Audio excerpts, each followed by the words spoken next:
Call centre की रात। ये कहानी नेहा की है, जो गर्ल्स हॉस्टल में रहती है और वह अपने कॉलेज खत्म होते ही कॉल सेंटर जॉब ज्वाइन कर लेती हैं। नेहा अपनी नई जॉब के लिए बहुत उत्साहित है। नेहा की नौकरी का पहला दिन है और वह तैयार होकर समय से पूर्व ही कॉल सेंटर पहुंच जाती है, जहां उसे उसके टीम लीडर उसे काम की प्रक्रिया समझाते हैं। नेहा कॉलेज में बहुत ही होनहार छात्रा थी, इसलिए उसे काम को समझने में कोई ज्यादा परेशानी नहीं होती और वह पहले ही दिन से क्लाइंट कॉल अटेंड करने लगती है। नेहा के बात करने का तरीका इतना अच्छा रहता है कि वह पहले ही दिन कई ऑर्डर जनरेट कर देती है। ये देखकर नेहा का टीम लीडर बहुत खुश होता है और उसके काम के लिए उसे सबके सामने प्रोत्साहित करता है। नेहा खुश हो जाती है और कई दिन होने के बाद अब नेहा को भी यह काम अच्छा लगने लगता है। नेहा अपने काम से इतना प्यार करने लगती है कि उसे कई बार अपनी टाइमिंग का भी पता नहीं चलता। कई दिन ऐसे ही चलते रहते हैं। एक दिन नेहा का टीम लीडर उसे नाइट शिफ्ट करने के लिए कहता है, लेकिन नेहा रात में काम करने को मना कर देती है।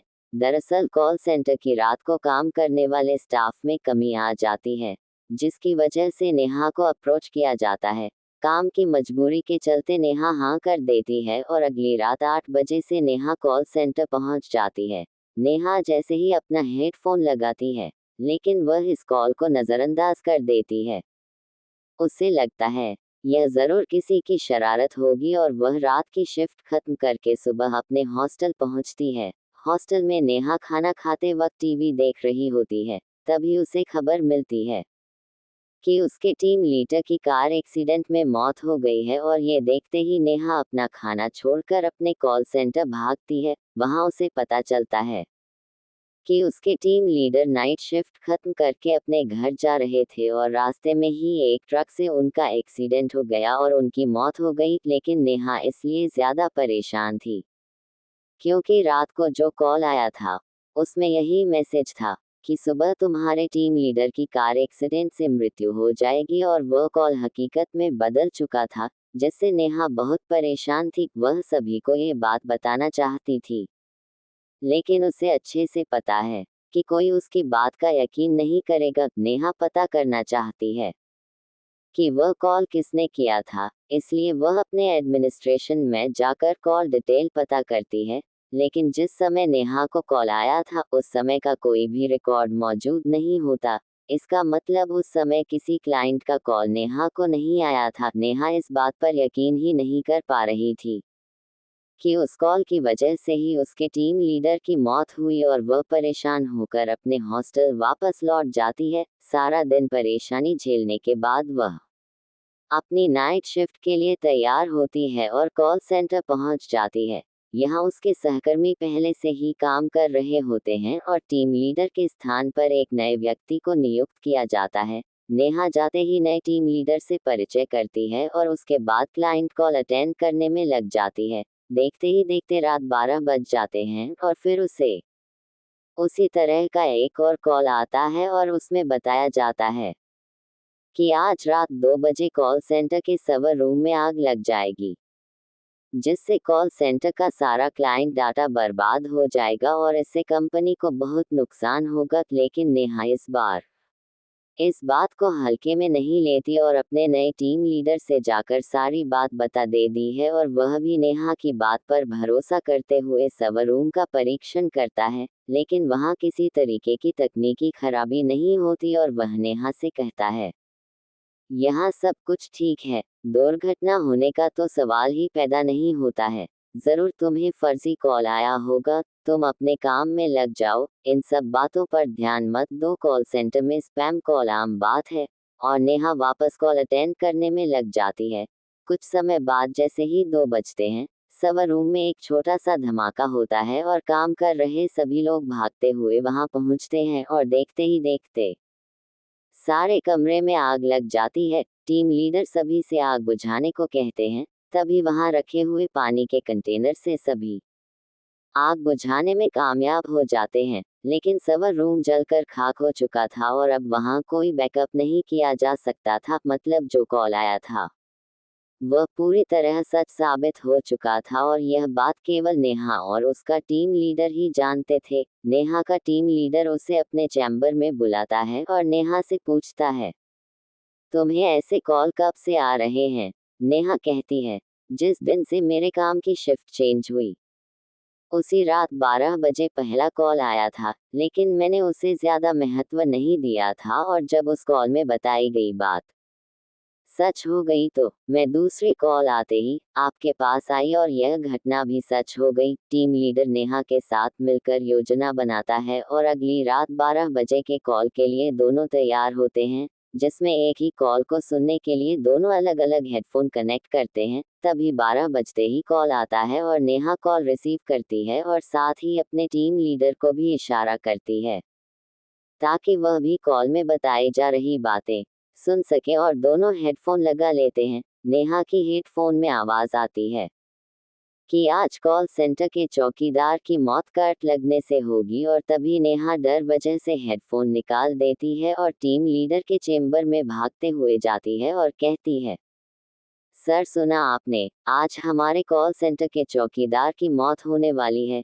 लेकिन ताज्जुब की बात तो यह है कि टीम लीडर को कोई आवाज नहीं सुनाई दी थी और उसके हिसाब से नेहा को भी कोई कॉल नहीं आया था, क्योंकि ट्रैकिंग डिवाइस में किसी कॉल की पुष्टि नहीं हो रही थी। लेकिन टीम लीडर नेहा की बात पर यकीन करने लगा था और इसलिए वह नेहा की बात मान लेता है और तभी वह कॉल सेंटर के सिक्योरिटी स्टाफ को बुलाता है और उसे पता चलता है कि एक बहुत ही पुराने कर्मचारी हैं जो आज ड्यूटी पर नहीं आए, शायद उनकी तबीयत कुछ ठीक नहीं है। टीम लीडर आए हुए सुरक्षा कर्मियों को केवल आज की रात इलेक्ट्रॉनिक सेटअप से दूर रहने का ऑर्डर देता है ताकि कोई कट से न मारा जाए। सारी रात गुजर जाती है, नेहा की जान में जान आती है और वह टीम लीडर से कहती है, सर हमने अपने सुरक्षा कर्मियों को बचा लिया। लेकिन तभी टीम लीडर के मोबाइल मैसेज जाता है, आज रात को वह सुरक्षाकर्मी कट लगने से मर गया जिसने छुट्टी ले रखी थी। टीम लीडर परेशान हो जाता है और नेहा से कहता है, हमें इन हत्याओं का कारण जानना होगा, क्योंकि हमारे कॉल सेंटर में लगातार यह हादसे हो रहे हैं और सिर्फ तुम्हें ही इसकी जानकारी क्यों मिल रही है। तभी दोनों कॉल सेंटर का इतिहास जानने की कोशिश करते हैं और पुराने कर्मचारियों से संपर्क बनाते हैं। उन्हें एक पुरानी कर्मचारी महिला मिलती है जो लगभग 12 साल पहले वहां काम कर रही थी, लेकिन उसके साथ कुछ पुरुष कर्मचारियों द्वारा गलत बर्ताव किया जाता था, इसलिए मजबूरी में उसे अपना काम छोड़ना पड़ा और उसकी सहेली जिसका नाम भी नेहा था, उसके साथ तो बहुत ही गलत हुआ था, जिस सदमे से उसने उसी कॉल सेंटर में फांसी लगा ली थी और कुछ समय के लिए वह कॉल सेंटर बंद रखा गया था। नेहा की टीम लीडर को अब सारी बात समझ में आने लगती है और उसे एहसास होने लगता है कि वही लड़की नेहा से संपर्क बना रही है, क्योंकि वह नेहा में ही अपने आप को ढूंढ रही थी। नेहा ये बात जानते ही डर जाती है और वह अपनी नौकरी छोड़ने का फैसला करती है, लेकिन टीम लीडर उसे मनाने की कोशिश करता है और कहता है, तुम ही हो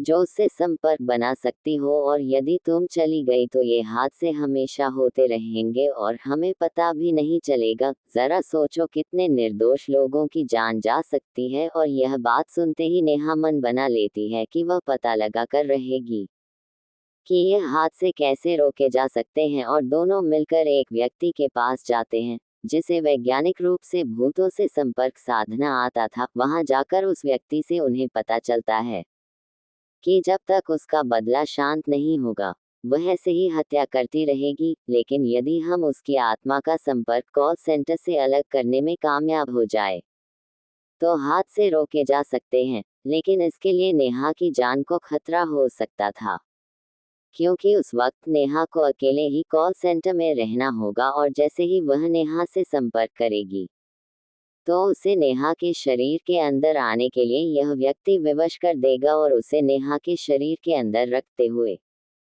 कॉल सेंटर से बाहर निकालकर किसी दूसरे स्थान में उसे आजाद कर देगा, जिसके लिए उससे जुड़ी पहले की कोई पुरानी वस्तु ही जरिया बन सकती है। और अधिक जानकारी जुटाने से उन्हें पता चलता है कि वह हेडफोन जो नेहा इस्तेमाल करती थी उसे वही लड़की इस्तेमाल किया करती थी, लेकिन ये कार्य गुप्त तरीके से किया जाना था। क्योंकि वहां लोगों के होने से असफल होने का खतरा था, टीम लीडर सभी स्टाफ को छुट्टी दे देते हैं और तीनों मिलकर योजना को अंजाम देने के लिए कॉल सेंटर पहुंच जाते हैं। रात 12 बजते ही हमेशा की तरह कॉल आता है और योजना के अनुसार वैज्ञानिक उस आत्मा को तकनीकी प्रक्रिया के तहत नेहा के शरीर में उसे प्रवेश करवा देते हैं और नेहा बहुत अजीब सा बर्ताव करने लगती है, उसे संभलना मुश्किल हो जाता है। तभी दोनों नेहा को रस्सी के सहारे बांधकर कार तक ले जाते हैं और एक सुनसान जगह धार्मिक स्थल पर उसे आजाद करने की तकनीकी प्रक्रिया करते हैं। कुछ ही घंटों बाद नेहा को होश आ जाता है। टीम लीडर ये देखकर बहुत खुश होता है, क्योंकि उन्होंने खतरा उठाते हुए इतना बड़ा काम कर लिया था और बहुत से बेकसूर लोगों को मरने से बचा लिया था। इस हादसे ने नेहा को झकझोर के रख दिया, इसलिए वह अपनी नौकरी छोड़ देती है और अपने गांव वापस चली जाती है। इस घटना के बाद कुछ दिनों के लिए कॉल सेंटर में नाइट शिफ्ट बंद कर दी जाती है। इस घटना के कुछ दिन बीते ही थे, अचानक 12 बजे फिर कॉल सेंटर में कॉल आता है, जबकि सारा सिस्टम बंद किया जा चुका था, लेकिन फोन की घंटी बजती रहती है और कहानी खत्म हो जाती है।